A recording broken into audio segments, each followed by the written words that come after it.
the Sea of Galilee in the Holy Land. Jesus lived on the shores of this lake, preaching and performing the miracles that are contained in the 4 books of the Gospels, our only record of his life. But can we believe what we read in these books?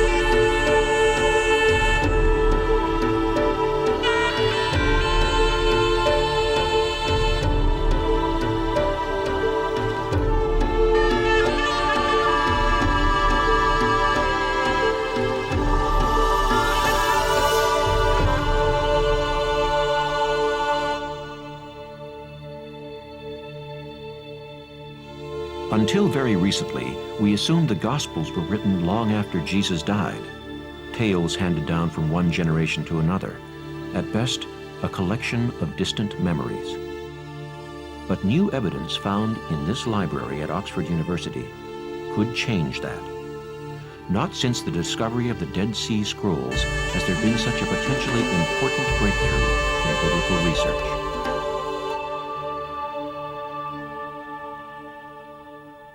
On Christmas Eve, 1994, the Times of London broke the story of the Jesus Papyrus.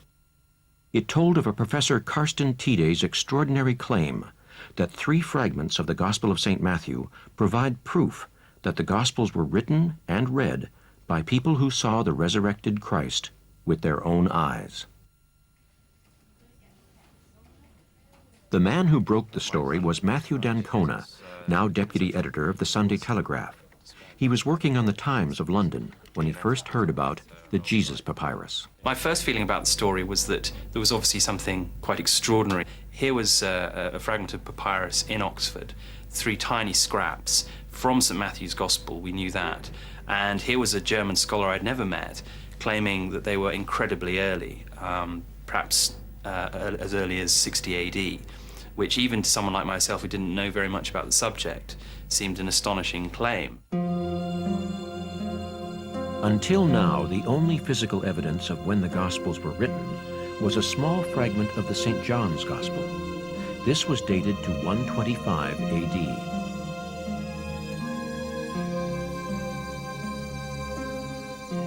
Almost 100 years after the death of Christ.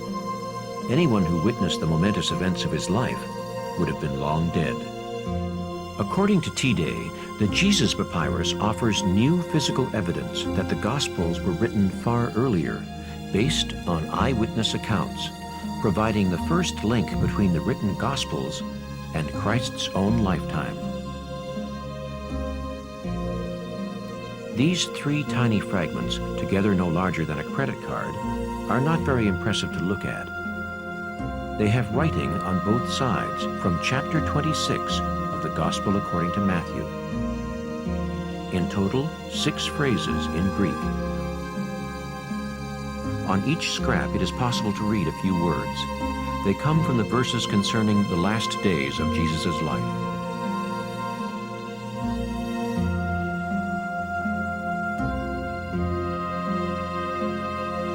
One of them describes his anointment by Mary Magdalene, where it says, "A woman came to him with an alabaster jar of expensive ointment and poured it on his head."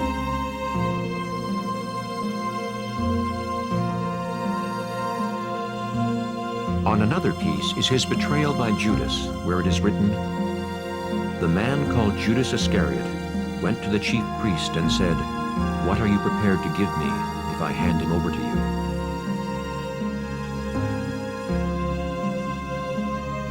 And the Last Supper, where Jesus tells the disciples one of them will betray him, saying, "Someone who has dipped his hand into the dish with me will betray me. The Son of Man is going to his fate." We knew it was going to be a big story. What we didn't appreciate was quite how big. Immediately after we ran the story, there was an extraordinary response around the world. It was picked up by newspapers and radio and TV stations in countries ranging from Brazil to Italy to India. And when I returned to my desk the day after the story had run, it was covered with faxes and telephone messages from people wanting to know more.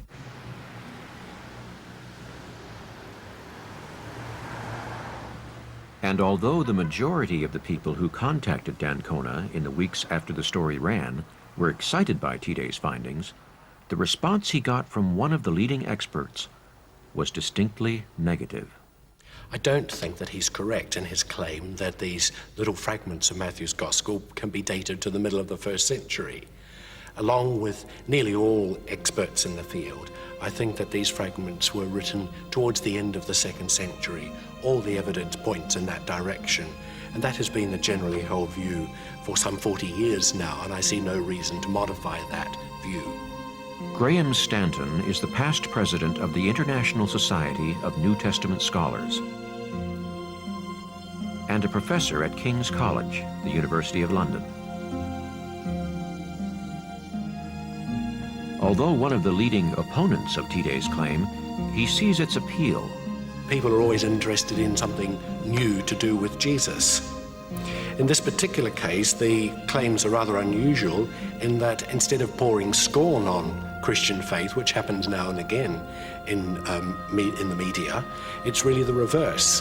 These claims do seem to suggest to some that the Gospels may be rather earlier and perhaps more reliable than many have supposed, although I don't hold that view myself. d'Ancona realized that Tidé's find had created a controversy, and he wanted to know more. He'd heard the facts on both sides of the debate, but he wanted to go beyond the headlines, to track down the evidence for himself. Before following the trail of modern scholarship set down by Tidé, d'Ancona had another mystery to unravel.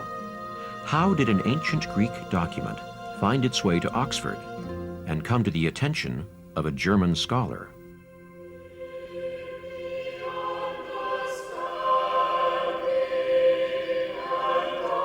The chapel at Magdalen College, Oxford, is a tribute to the glories of the Gospels.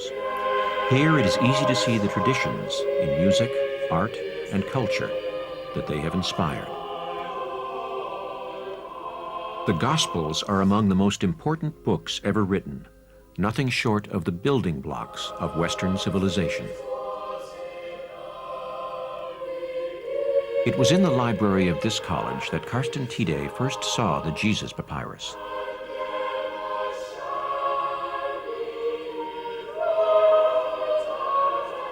d'Ancona went to Magdalen College in search of evidence of the elusive Victorian chaplain Charles Heuliot, the man who put the papyrus within Tidé's reach. His initial inquiries about Charles Heuliot revealed very little, but he did learn that Heuliot studied the classics here at Oxford's Magdalen College. This photo was taken while he was a student between 1882 and 1886.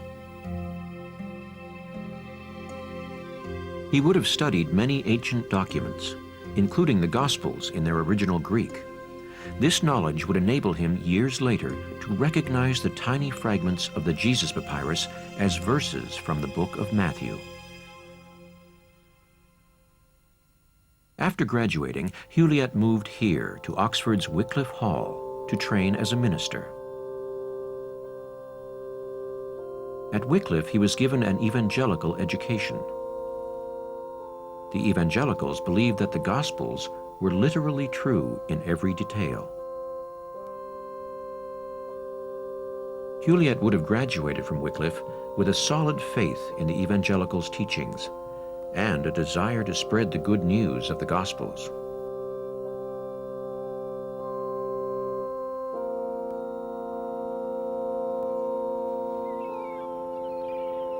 After graduation, Heuliot traveled thousands of miles away to preach the Word of God in Egypt. In those days, the trip was a 2-week journey. He would have first crossed the English Channel to continental Europe, then traveled by train to Brindisi in Italy.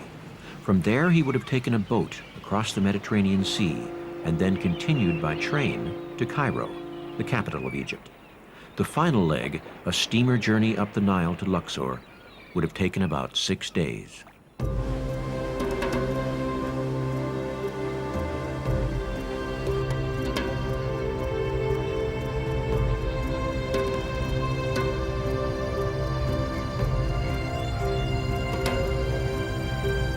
d'Ancona retraced the chaplain's journey to Luxor in the hopes that there he would find more clues to the origins of the papyrus. It would have been a steamer much like this that took Huliat to Luxor. At a time when Britain ruled half the world, it was not uncommon for a man such as Huliat to take up his Christian calling in a foreign land. But all the same, he would undoubtedly have been anxious. It would have been his first trip abroad, and he certainly had no idea that he was on his way to find what we now know to be a priceless treasure.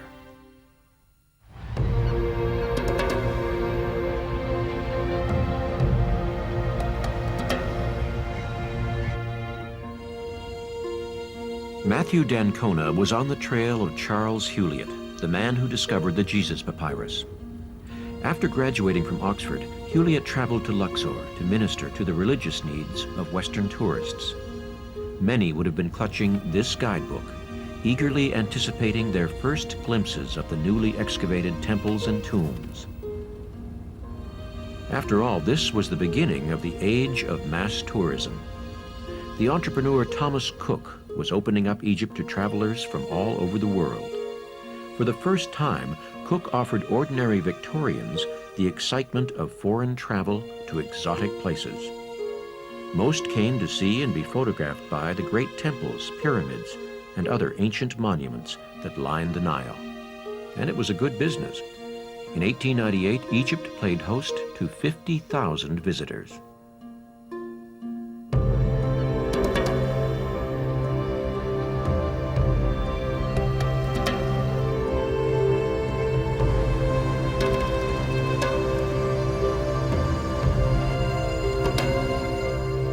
Approaching Luxor, it is easy to imagine the thrill that Huliat must have felt as he set eyes on its great monuments for the first time.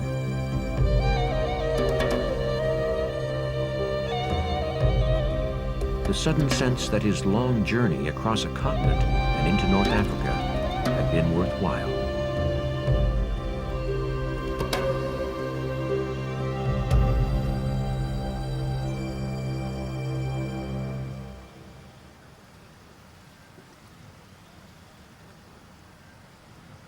At the turn of the century, Thomas Cook's steamers landed here, as they still do today. Most of these tourists would have been taken on to the Luxor Hotel, also built by Cook, and one of the few hotels in Luxor at the time.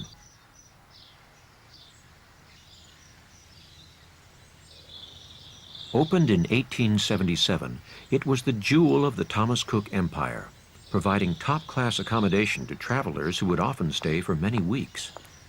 To help look after their spiritual welfare, Thomas Cook appointed Charles Huliat as hotel chaplain. Hello. I wonder if you can help me. My name is Matthew d'Ancona. I'm from London. I'm trying to find out something about a man called Charles Huliat, who lived in the hotel in the 1890s. Is that a name that means anything to you? Do you know anything about him? No, not. The current manager is of no help to d'Ancona in his search for any trace of Huliat. Would it be okay if I had a quick look around? Yes, of course. Thank you very much. You're welcome. Thank you. But in the lobby, there is evidence of the hotel in its golden age, when as well as tourists, Luxor was full of explorers and archaeologists. There is a portrait of Howard Carter, the man who uncovered the tomb of Tutankhamun in 1922. He announced his world-famous discovery from this hotel.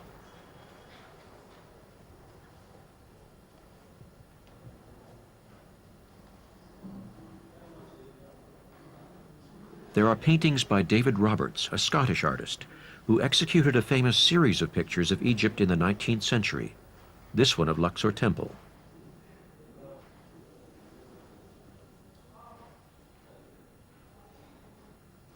Pages from 19th century Thomas Cook guidebooks to Egypt line the back wall. They include information on the Luxor Hotel, a luxurious refuge where the wealthy vacationed at their ease.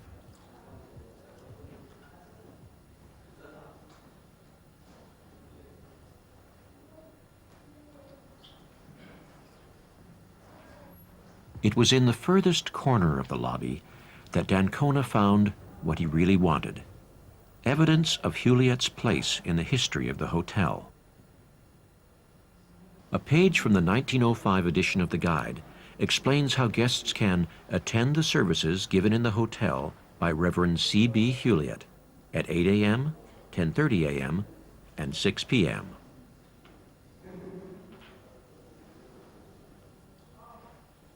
On another page, the guide mentions Juliet's role at the local hospital for natives, where he also served as chaplain. It had been founded in 1891, financed by an appeal organized by the Cook family.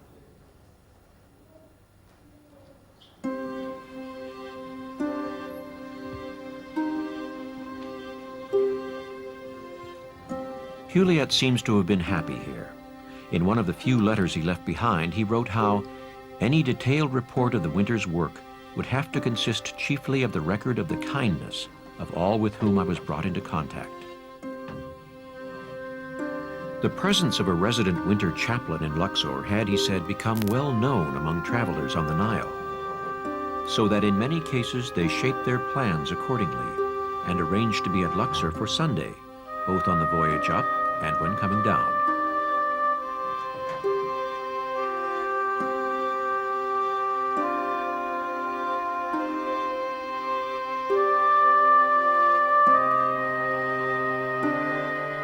Today, the hotel is a rather dark and gloomy place. Much of its former grandeur has faded away.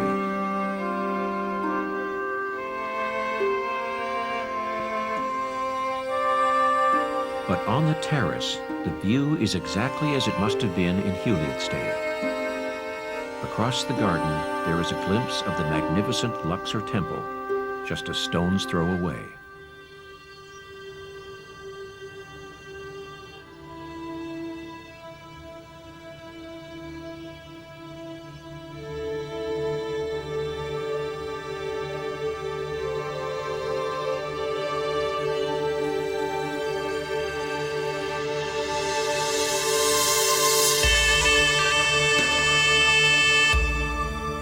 The construction of this mighty temple was started 1,400 years before Jesus was born by the pharaoh Amenhotep III. It was a fitting shrine to the glory of the three ancient Egyptian gods: Amun, the god of fertility, his wife Mut, the mistress of heaven, and their son, the moon god, Kamsu.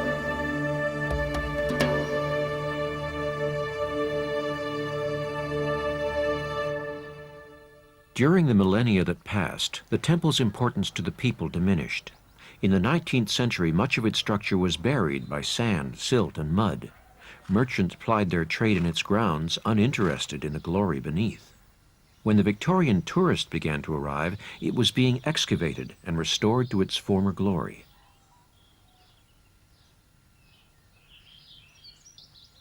The temple's renovation was one of the great achievements of the 19th century archaeologists, who came to Luxor to reclaim ancient Egyptian civilization from the sands. Thanks to their work, visitors today can see the great statues of the pharaoh Ramses II in their full splendor, guarding the entrance to the temple. It was Ramses, following on from the work of Amenhotep, who built most of what is here and added the statues as a testament to his own greatness.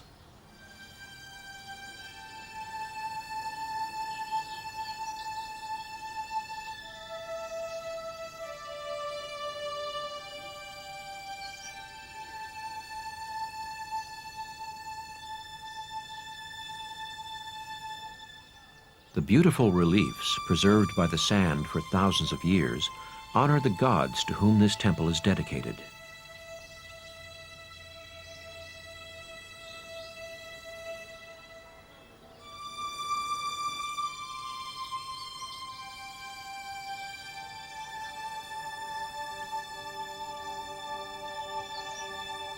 The court of Ramses II, one of the glories of the temple, was once roofed over to form a giant arcade.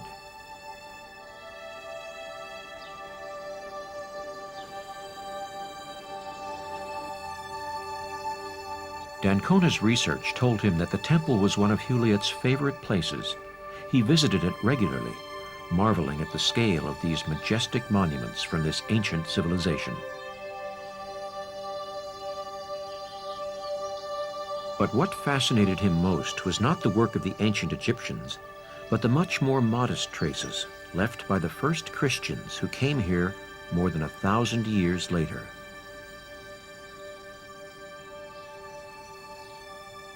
The last thing you'd expect to find in an ancient Egyptian monument is a Christian cross. But in a little visited corner of the temple is a clue to Huliet's fascination with Luxor. Egypt was one of the first places in the world where Christianity took hold. And in the 4th century, Egyptian Christian worshippers consecrated parts of Luxor Temple.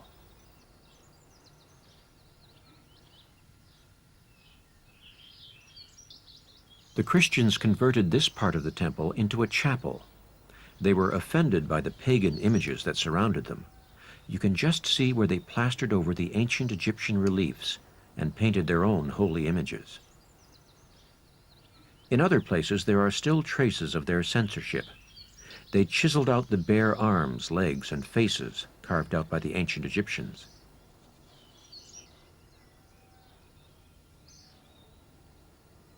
They carved their own symbols into the bare surfaces, columns, and walls as a more fitting decoration for the temple. Dancona had discovered that Huliet was fascinated by this Christian vandalism. In a letter he noted with evangelical approval the traces left of the time when Christians had consecrated these relics of heathendom into the service of their and our Lord. But there is no evidence that Huliet found the papyrus fragments at the temple. Dancona continued on the trail of Huliet and the papyrus in the Luxor the chaplain knew so well.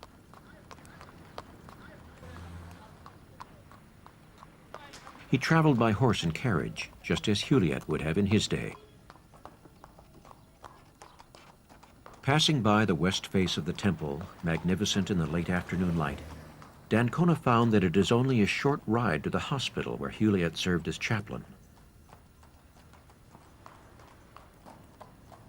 Although it is still open today, it would be hard to find any evidence of Huliet's work.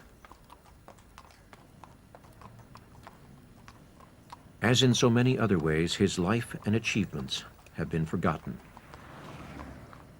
The trail of this elusive Victorian quickly grows cold.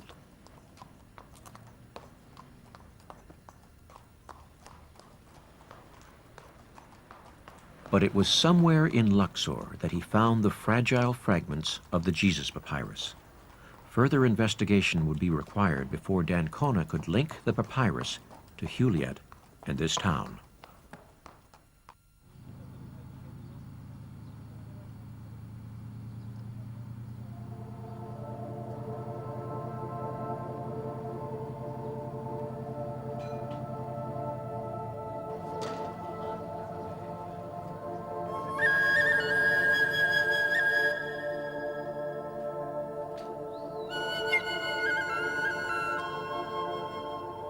The River Nile separates Luxor from the West Bank. On the other side is the Valley of the Kings, where the ancient Egyptians are buried. Huliet must have made this journey across the Nile many times. He would have been interested in the excavations that were taking place in the Valley of the Kings, becoming friendly with the archaeologists and scholars working in the area. Many exciting discoveries were made in the Valley of the Kings in and around Huliet's time in Luxor, including the discovery of the tomb of King Tutankhamun. Here, people are still making papyrus writing material. In fact, the Jesus papyrus may have been made very close to this spot. Egypt exported the finished product all over the Mediterranean basin and farther north, south, and east. Knowing how this material is made will help us understand how the Jesus papyrus could have survived for 2,000 years. Here, papyrus plants still grow in freshwater marshlands, as they have done for thousands of years.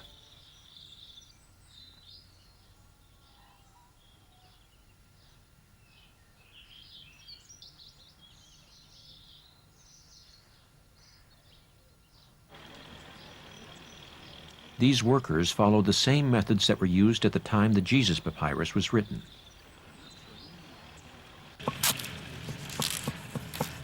First, they cut the stalks into small pieces.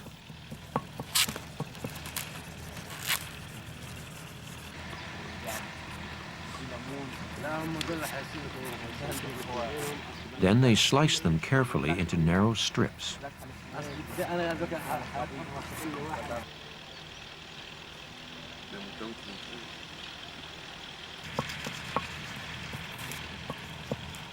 Next, they flatten them using a heavy stone.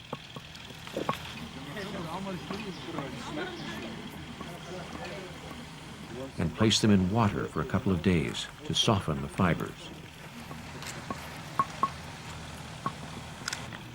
The workers take the supple strips and lay them out in a crisscross pattern that will eventually dry out to form the paper.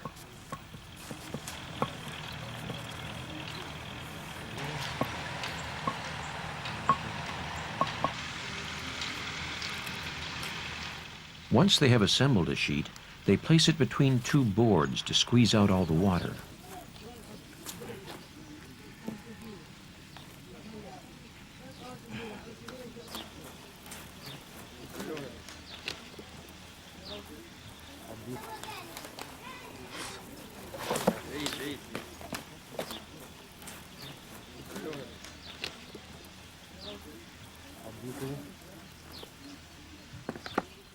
They put a heavy stone on top to speed up the drying and flattening process. They leave the papyrus for a couple of days in the hot sun to get rid of the last dampness.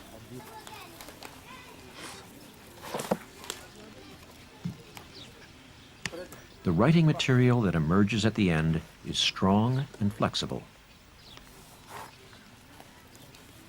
In a hot, dry climate, a papyrus manuscript such as the Jesus papyrus can easily last for thousands of years.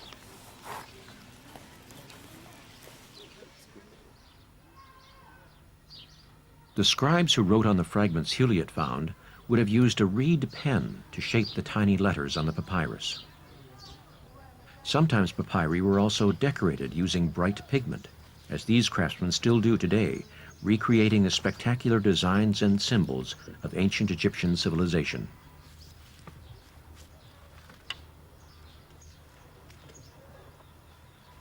These papyri will be sold to modern-day tourists as mementos of their trip, and many of them will find their way to Luxor Market, the very place d'Ancona believes that Charles Huilliet found the Jesus papyrus.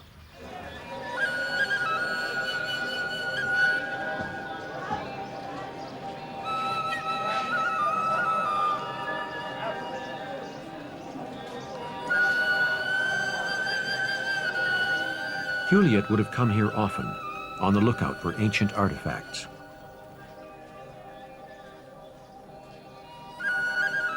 In Huilliet's day, the market at Luxor was a famous center for the sale of antiquities. There was a brisk trade in stolen artifacts throughout the Middle East at this time.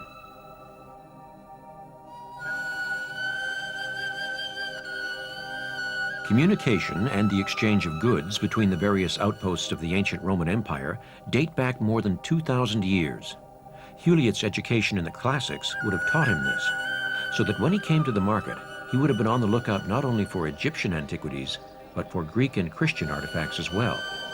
There was a very good chance that someone who knew what they were looking for could come away with something special.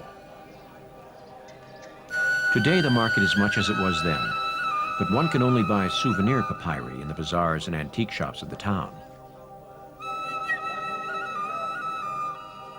The real thing is impossible to come by.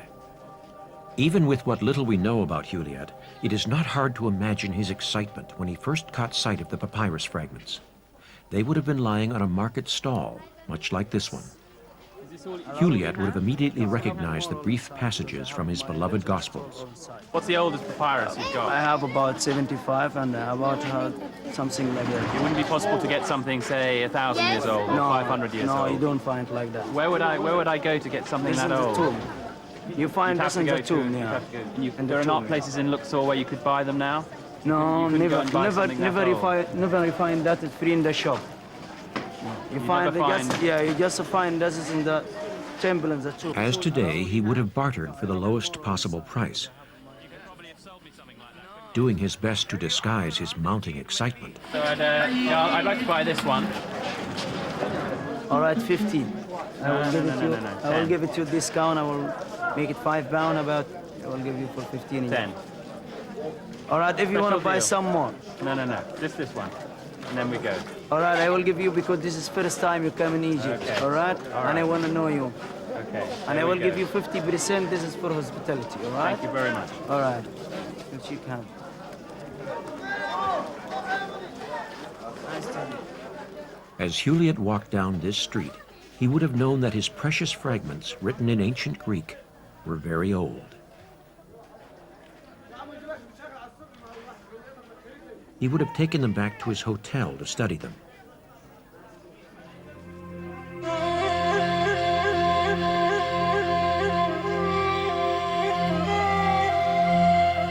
Juliet's examination led him to believe that the fragments were from the 3rd century. He obviously felt that he had found something spectacular and was anxious for confirmation. He packed the papyrus up and posted it to his old Oxford college. But he was a long way from home and was to be deeply disappointed by the way the Oxford scholars treated his precious find.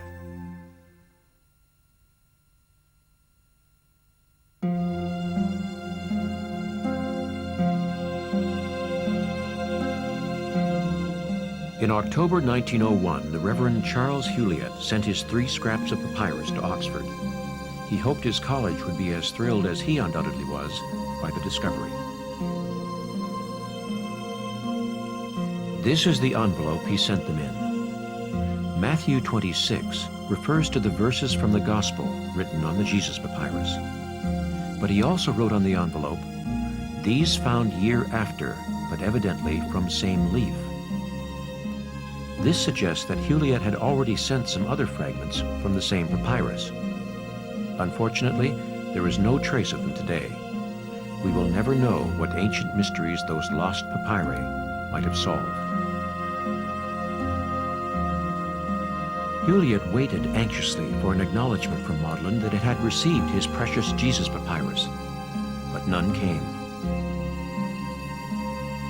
So he wrote to the college librarian,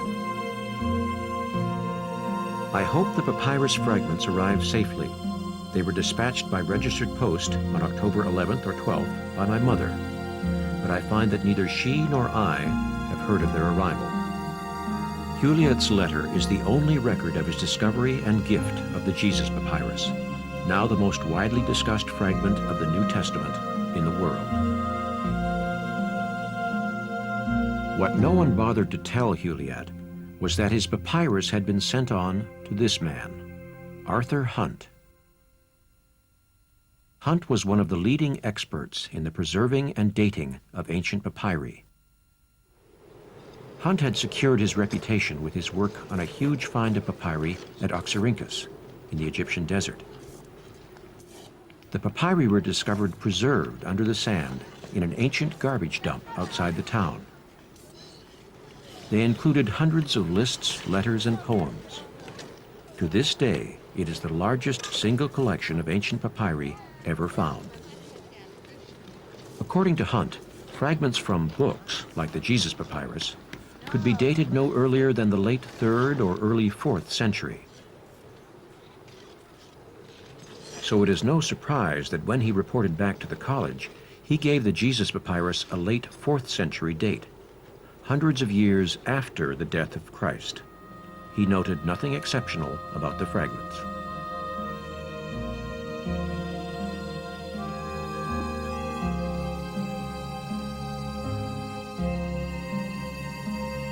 The college librarian placed the fragments at the back of this display cabinet. in a little-used corner of the library. They remained there for nearly 100 years. As for Huliot, his term as minister in Luxor came to an end. Now with a wife and children, he was posted across the Mediterranean Sea to the town of Messina in Italy. It was to prove a fateful move.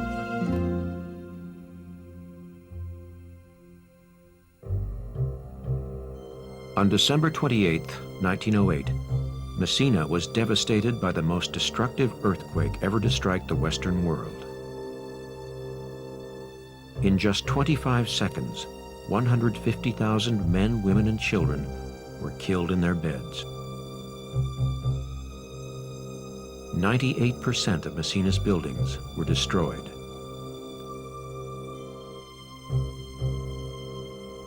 Charles Huliot was among the dead. His wife and 4 children all perished with him in the rubble. On January 6, 1909, the Times of London reported how, after a long search, the bodies of the British chaplain Charles Huliot and his family had been found buried under the remains of their home. Huliot died ignorant of the importance of the treasure he had found. All of his possessions were destroyed. We will never know if he had other fragments of the New Testament papyri or not. After his tragic death, a bronze plaque was erected outside the Luxor Hotel to commemorate his years there as an evangelical chaplain. The plaque is barely noticed by the people who stay at the hotel today. This wouldn't have surprised Huliot, who considered himself a failure. In a letter to his wife Carolyn, he wrote, "I have failed in everything." Imagine how much less of a failure he would have felt if he had known the nature of his discovery. A papyrus that might prove that the Gospels are an eyewitness account of the life of Jesus. As an evangelical Christian, such a discovery would have proved everything he believed in. But it would take almost a century before this man, Karsten Tidé, a renowned papyrologist and New Testament scholar, would reveal the magnitude of Huliot's find. In 1994, Tidé was visiting his wife's family near Oxford and took the opportunity to examine the 3 papyrus fragments at Magdalen College Library.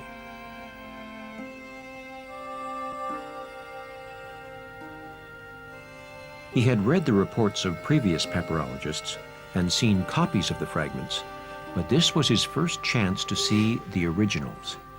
He had few expectations that they would reveal anything startling.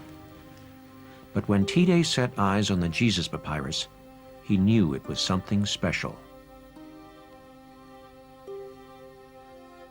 d'Ancona arranged to meet Tidé in Oxford. He needed to speak to him and watch him at work before he could take his investigation further. What did you think when you first saw it? When I saw the original papyrus for the first time, having studied photographs before, I was surprised, and there was a certain sense of excitement because there was a sign next to it saying about 300 AD. This was much too late.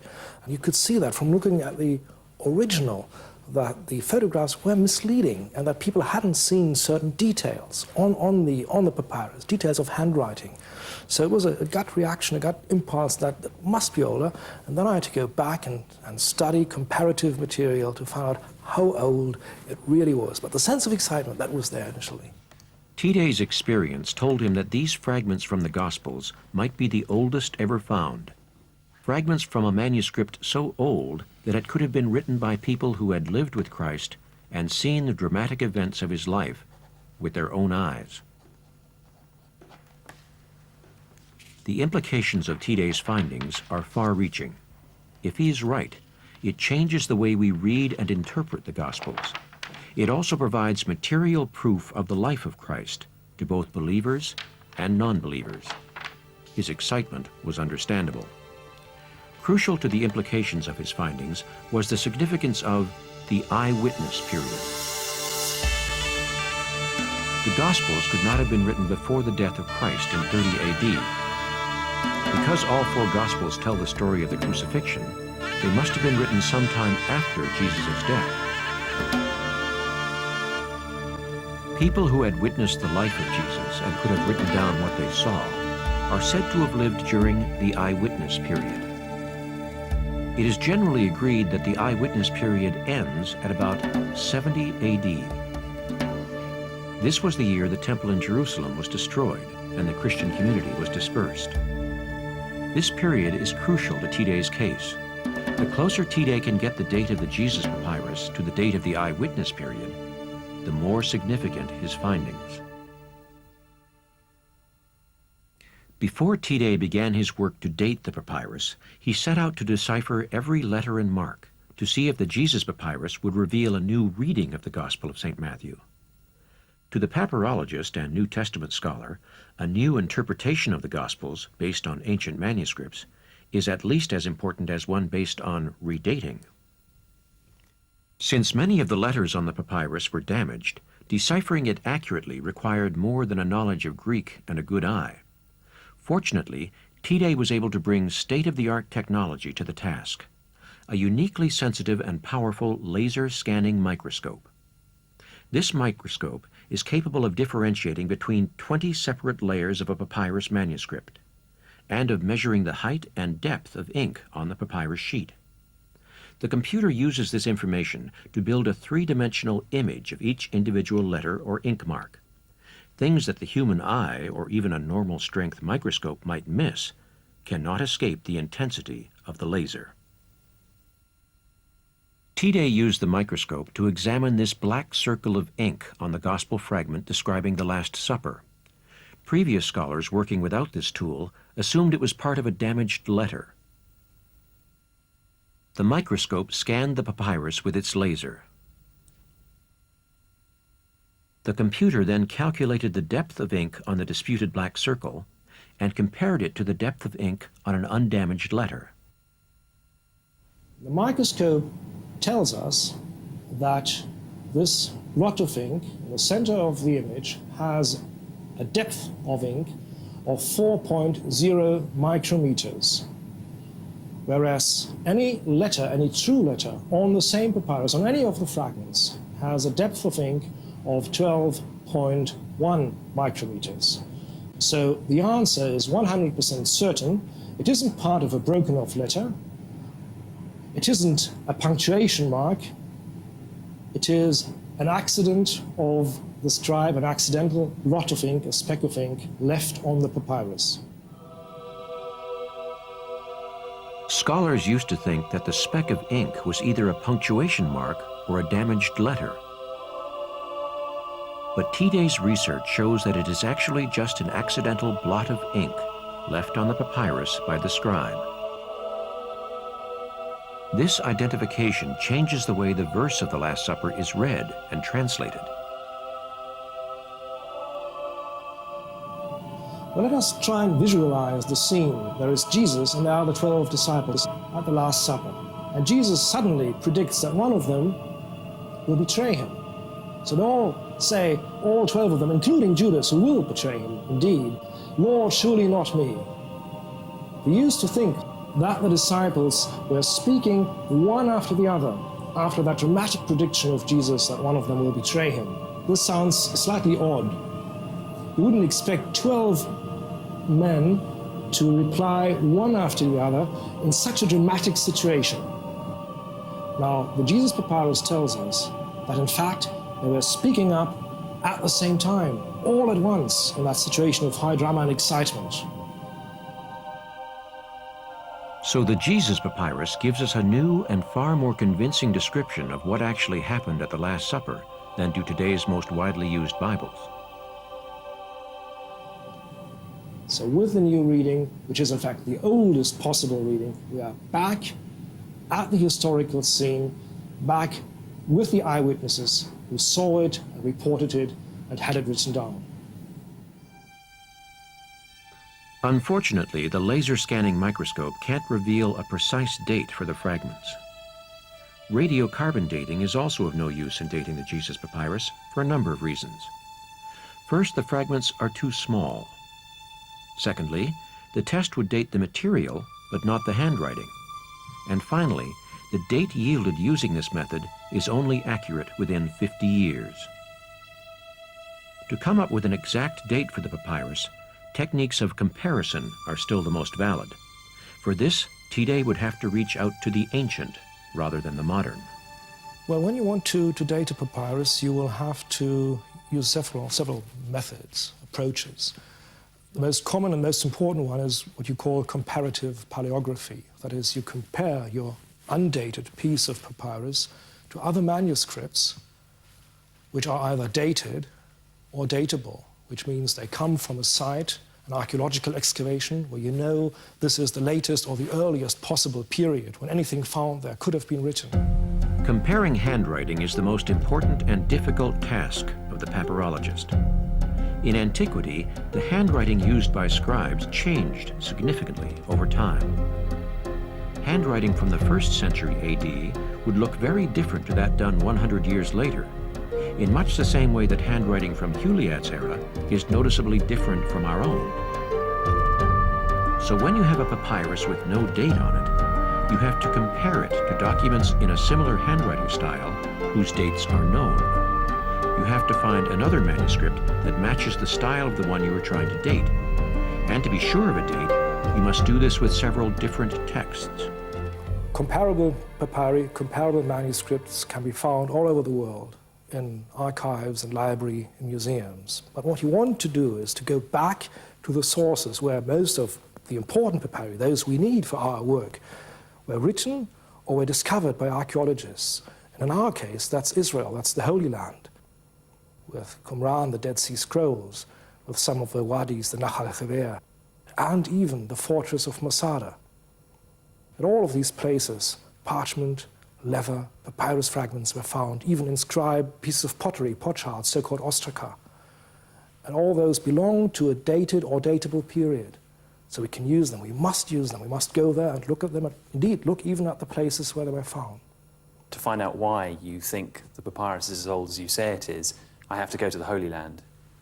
Our detective work takes us back to the places where it all happened, where the eyewitnesses lived, where they passed on the accounts of what they had seen, and where the oldest surviving manuscripts, some of them which we need for our work, were written and kept and discovered.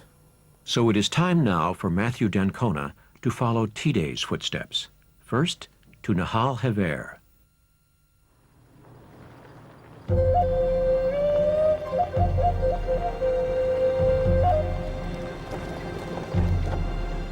The Judean desert in the heart of the Holy Land. This is where Tide began his search for manuscripts to compare with the Jesus papyrus.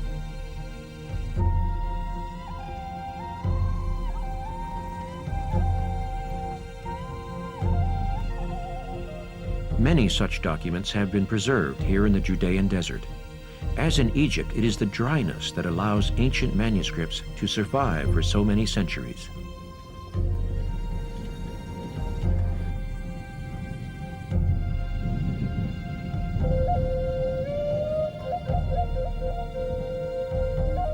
It is an isolated and dangerous place for those who do not know their way around. The local ranger David Menninger is d'Ancona's guide.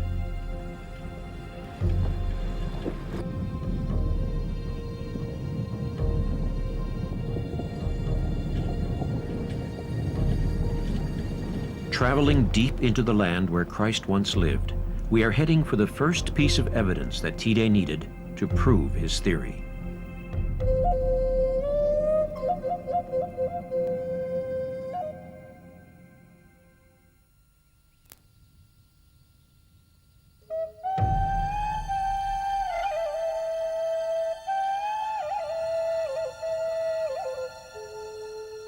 It is a stark, beautiful landscape, a timeless place with an awe-inspiring history. These are the hills through which Jesus himself wandered 2,000 years ago. The Gospel, according to Luke, tells of how he was tested by the devil here, as it reads, Jesus was led by the Spirit into the desert, for 40 days being put to the test by the devil. Satan tries to tempt Jesus 3 times, but each time he responds with quotations from the Bible and overcomes his demonic foe. D'Ancona traveled with David Menninger to the site of the Cave of Horrors in the valley of Nahal Hever. In 1955, archaeologists found ancient scrolls here which helped Tidé date the Jesus Papyrus.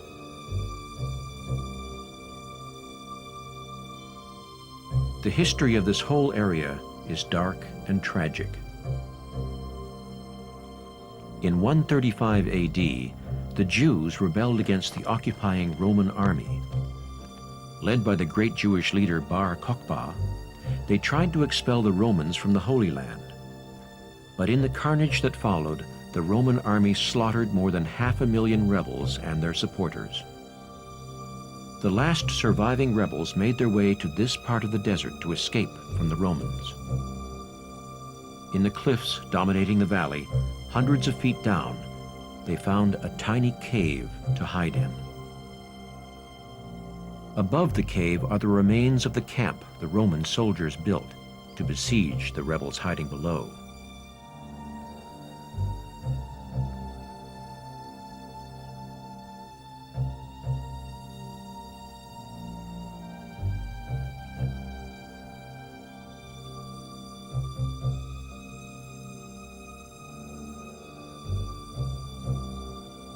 The rebels remained in the cave for several months.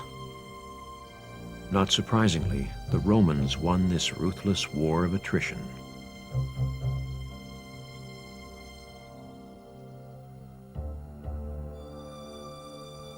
In 1955, archaeologists excavated the remains of the men, women, and children. All had died horribly from thirst and starvation.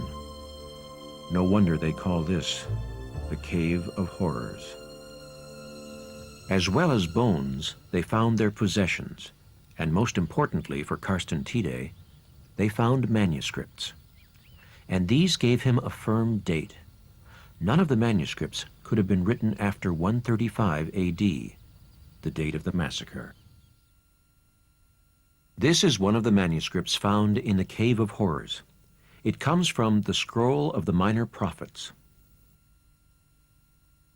Tidé knew with absolute certainty that it could be from no later than 135 AD, and the handwriting had been dated to suggest it was even older.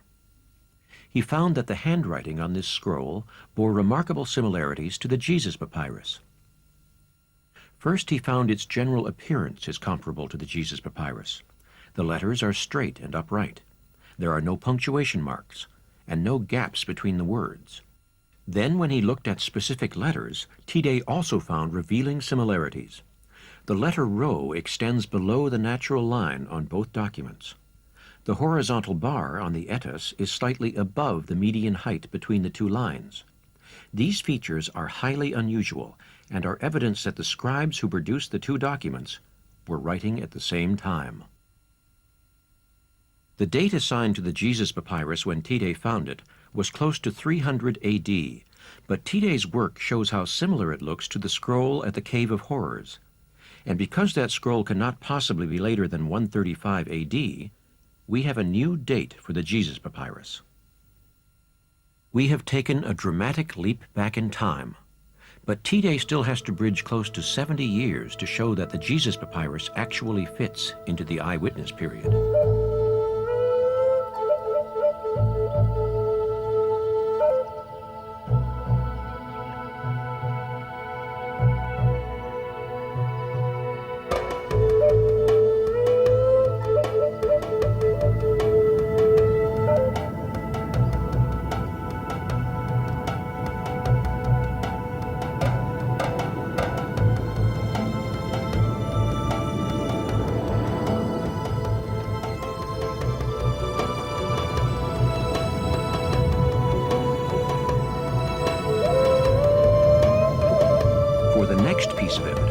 D'Ancona followed Tidé's trail across the desert from Nahal Hever to the massive fortress of Masada, another scene of great cruelty.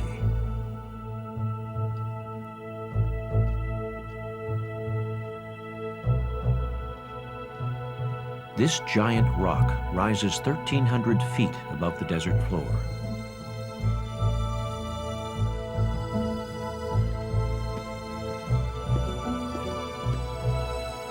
The fortress was originally built by the Roman king Herod in 40 BC to protect himself against Cleopatra, the Queen of Egypt.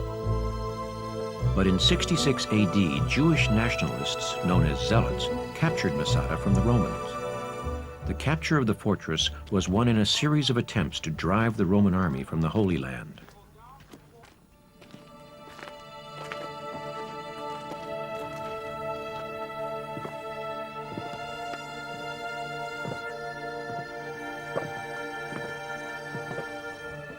Determined to put an end to the Jewish uprising, 15,000 Roman soldiers besieged Masada from camps around the base of the mountain. On the eve of the Romans' final assault in 73 AD, the Zealots chose, as a group, to commit suicide rather than be taken alive by their enemies.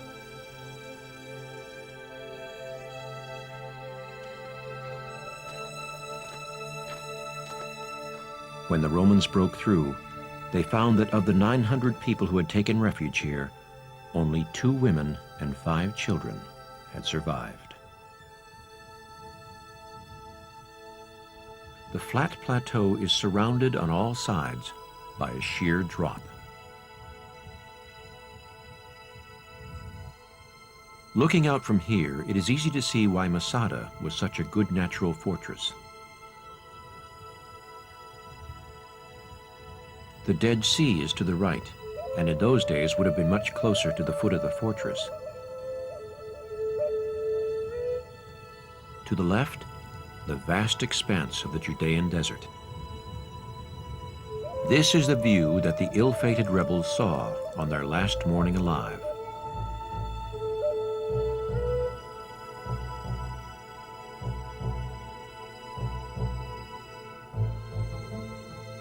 We know that the rebels died in 73 AD, less than 50 years after the death of Christ.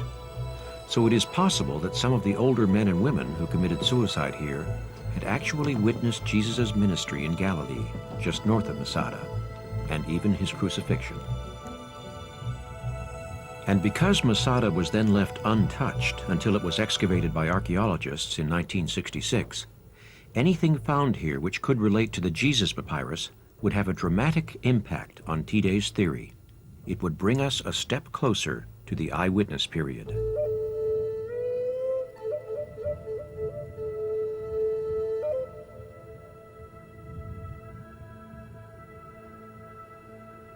In fact, archaeologists uncovered a crucial clue here in the oldest synagogue found anywhere in the world. In a room off to the side, where the priest would have once changed before the service, archaeologists found a piece of pottery which had remained preserved under the sand since the destruction of Masada.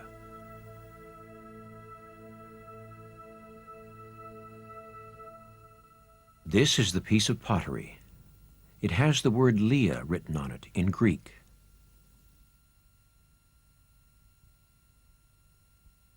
We do not know who Leah was or what the writing on the fragment refers to, but once again, it is the handwriting that is significant.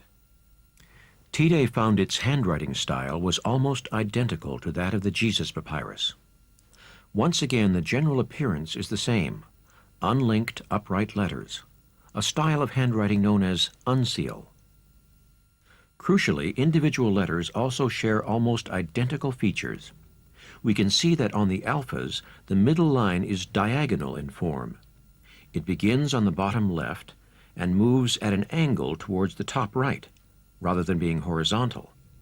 The iotas have what is called a serif at the top, a noticeable widening. The fact that the Leah fragment and Jesus papyrus share such stylistic similarities tells us they were almost certainly written at the same time.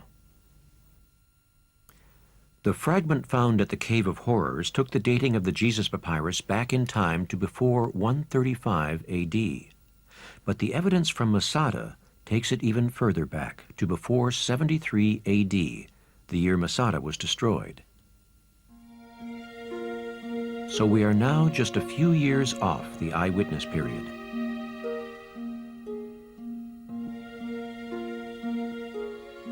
To help us make the next step, Tide needed to see the most famous ancient scrolls of them all, the Dead Sea Scrolls.